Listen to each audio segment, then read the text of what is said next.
మీరు చూస్తున్నారు YN news. మా ఛానల్ మీకు నచ్చితే లైక్ చేయండి, షేర్ చేయండి, సబ్స్క్రైబ్ అవ్వడం మాత్రం మర్చిపోవద్దు.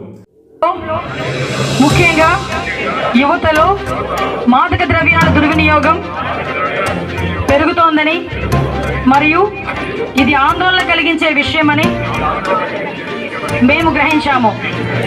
మాదక ద్రవ్యాల దుర్వినియోగాన్ని అరికట్టేందుకు సహకరిస్తామని ప్రతిజ్ఞ చేస్తున్నాం. మేము ఎటువంటి ప్రయోజనం కోసం ఏ విధంగానూ హానికరమైన లేదా చట్టవిరుద్ధమైన మందులను వినియోగించబోమని హామీ ఇస్తున్నాం.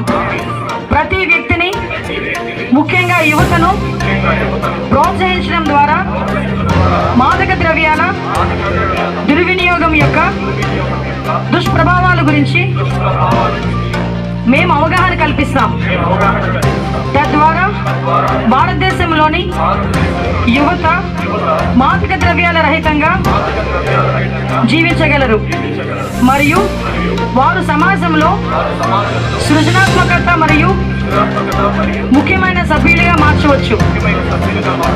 డ్రగ్స్ కు దూరంగా ఉంటూ ఆరోగ్యవంతమైన జీవితాన్ని గడుపుతామని ఈరోజు ప్రతిజ్ఞ చేస్తున్నాం.